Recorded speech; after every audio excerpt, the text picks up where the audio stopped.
Hello everyone and welcome to my live stream, early morning, late night, whatever you feel like. It's been a tumultuous day, and the last couple of this week and last week have been very emotional and tumultuous. So I'm going to talk about going upstream towards humanity. So today or tonight I listened to two interesting talks. One with Rutger Rutger Bergman on Humankind, about community and our ability to cooperate. So I just checked out his book, and I'm just gonna start listening to it tomorrow.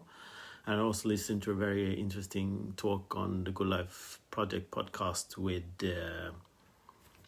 about Upstream with Heath, and both amazing concepts. So Upstream means that in this it has an example. I will see if I can retell it. So you're camping by the river, and you go out in the river, have a nice bath, and just on your way up you hear a child scream in the river. So you jump back in and rescue the child and goes up and helps him out. But just when you have done that, you hear another child screaming in the river. So you jump in again and rescues this child. And you and your friend who's camping, you continue to do this because the very next moment two childs are screaming in the river. So you jump in together and save both children. And you continue to do this for a while, and suddenly your friend leaves the river and walks away. And you ask him, "What are you doing? We have to save these children screaming and drowning in the river." He says, "I'm going upstream to stop someone to throwing the children into the river." And that's how I see my situation now in society. And this was in the OHR talks about, and a lot of other people, especially in what we call the meaning crisis or the meta crisis. So if you haven't seen it, there's a fantastic 3-minute pitch from John Vervaeke about this, what he called this increasing sense of bullshit in our society. And that becomes, and this he did last year, but it becomes even more apparent now during the COVID corona crisis, about how we treat each other and what society really is. And this is what I've been thinking. I've been doing what I would like to call deep thinking for 9.5 years. I spent most of my time full time not doing traditional work, but doing deep thinking, something that very few people have had the time to do in today's society. And this has been a fantastic opportunity and a blessing for me to have time to do this. And in this, going from a novice sense maker and wisdom seeker to going to my aspiring wisdom seeker and sense maker and polymath that I am today, and continuing this journey of becoming what I now call Captain Future, a crew member of Spaceship Earth, to understand the whole of society, myself and everyone in it, what we're doing here on our planet and how we create our society and everything. So this is what I've been doing for the last 9 years. And there's so much to go into, but for me, many of the parties, like I said, I believe that all humans have the capability and the possibility to become a more authentic version of themselves. And that's what I've been doing. And being authentic means that you go after and develop and seek out your core values. So this is an interactive process, like what we call ontological design, where you constantly seek your core values and what you care about. And in this process, you also learn what you care about and you develop what you care about. So this is going inside yourself to find out who you are. And you also go out in the world to actually shape who you are. And you do this not alone, but you do this in your core communities. So that is going with your best friends or your best contacts, but also going way outside us and connect with people you have never met before or lives in different bubbles all over the world. So this is a very long process. I won't go deeply into this now, but this is what is the core of me. Because what I feel now that we many people can't see it, but I couldn't see it entirely before, but I've been seeing part of it, very, very slim part of it my whole life. Even I remember I was on a ski trip with my friends when I was studying in, I think it was 1992.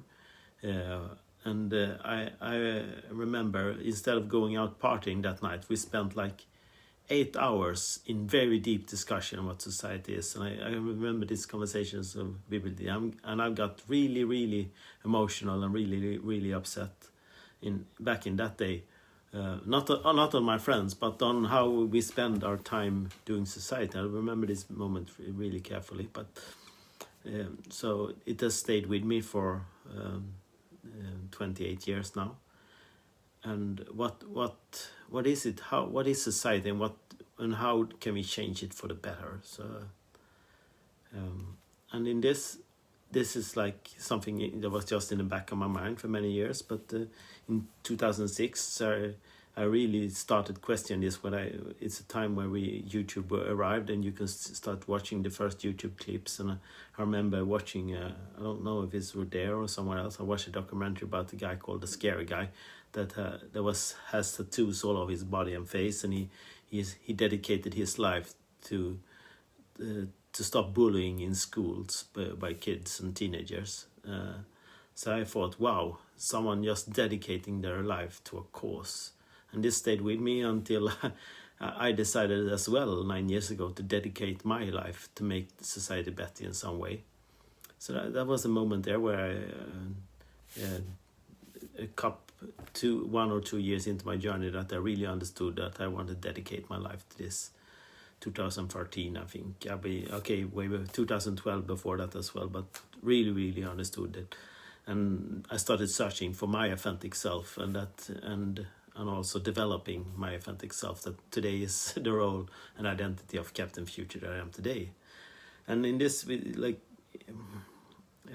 there's so much to into here. I just watched the first 2 episodes of a TV series called The Luminaries of the Gold Rush on the west coast of New Zealand in the 1860s. A society was that not everyone, but many people went digging gold, because gold meant money and meant security. But gold in itself isn't valuable to society more than it is a commodity that we use to trade values with. So these people, to the small extent, they created a small amount of value, but actually digging up gold that you can use to trade with each other. But at that time, we had a monetary system that doesn't really need gold in that aspect. So they didn't really actually create any value. There was so much misery and greed and stuff going on in these camps as well, because the search for gold and the greed brings out the worst in many people and stuff like that. And today we have the SDGs, the 17 global goals. We just finished our last session for the SDG Pakistan Hackathon Academy Hackathon for this yesterday, where we talked about goal number 17, the goal I really want to work with, partnership for the goals, like the goal that makes all the other goals possible. And that's what I want to work to, alongside this goal of 4 that is most dear to my heart, that is life education and the lifelong learning part. And with lifelong learning, I don't mean like developing a new skill or talent for your next employment, but actually the journey itself of discovering who you are and learning all the skills we need to play society together that no one teaches, and we really need at our workplaces. This is what both books I mentioned earlier, both Humanity and Upstream, goes into as well, about the 21st century skill: collaboration, compassion, empathy, curiosity, and all these types of skills we need to actually solve all the problems together. So this is the part of lifelong learning I'm very interested in and also want to work with. And in this part, I want to help my friends. I want to help all brothers and sisters in society to find and develop their path in life where they can contribute the most towards these goals. And I really think that when Greta Thunberg says our house is on fire and we just pretend it's not, it's really the urgency we have today. Like, if we're gonna fix society, we don't have 50 or 100 years. because then there will be so much misery and so many fires to put out that we actually don't have time to prevent the fires in the first place. But today we have that ability, but we still are downstream fishing the kids out the river, solving the symptoms, and not going upstream, actually solving the problem itself that causes the symptom of today's society. So that's we have to figure out, and in that we can't just say people that are currently working on in our current institutions, companies today are just going to start solving them with the current mental model and world views and titles and roles and budgets and structures and procedures and everything we do today, because we have to think differently. It's back to the Einstein quote. I don't remember the actual quote, but it said the meaning of it is that if we want to solve all the problems we have today, we have to go into a new mindset. We can't just solve it with the roles and the tools and the models we have today. We have to develop new models and new roles and new mindsets, and that's why I choose the title like Captain Future, because that's the role of a crew member of Spaceship Earth, a new role. So in order to do something new, we have to play with new roles and titles as well to make this happen. So that's what I'm focusing a lot about now. So in this process of my 9-year journey, I've been my main focus, I soon discovered, was not to learn a lot of new skills and talents myself, but it was actually learning the skill of learning itself that I was interested in, to learning to see and to listen and understand, and in that just taking it further, and I'm becoming really interested in this process itself. So that's what I want to learn to know others, not new skills, but the skill of learning itself and understanding and seeing and listening and seeking perspective. And some part of it, so I really love the book The Seven Senses, and especially just if you're listening to the audiobook, the last 30 minutes where he goes deeply into what it is to have the seven senses. It is to have the understanding of the connectedness of all things, that is everything, how everything is interconnected and works with each other, the whole enmeshment. And that means society, that means nature, that means ecosystems, that means human behavioral patterns, and it also means everything that is now digital. That means both the physical structure of the internet, like routes and hubs and web pages and apps and services like Facebook, but also the actual human interaction that takes place on internet. That is very interesting to me. I know Bertola has spent the last 10 years full time on Facebook just studying this in his research as a social capital scientist, or what you can call it. And I've been interested in internet for a long time, and I've also spent the last 10 years on Facebook and social media studying this, not in the in the long extent, but many hours every day. And that's just to see what it is, and also practicing doing the best work you can on Facebook and social media to actually weave the networks, connect the people, connect the dots, do the navigating, what we call the verb for this. So that's why we call us future navigators, because we navigate our path into a future. And navigating is both drawing the maps and following the current maps, and also drawing new maps for a new world. That is the new models and the mindsets and identities we need together to do this. And there's a lot of my thinking. There's a great conversation from last week with Bertola and Dimitri about connecting the hubs, and I was going to go briefly into that, because if we do this, we need the hubs. We need the environment where you can make this happen. It can be online and it can be on a physical site, and a hub can be like a digital hub online and a physical place where you actually meet people.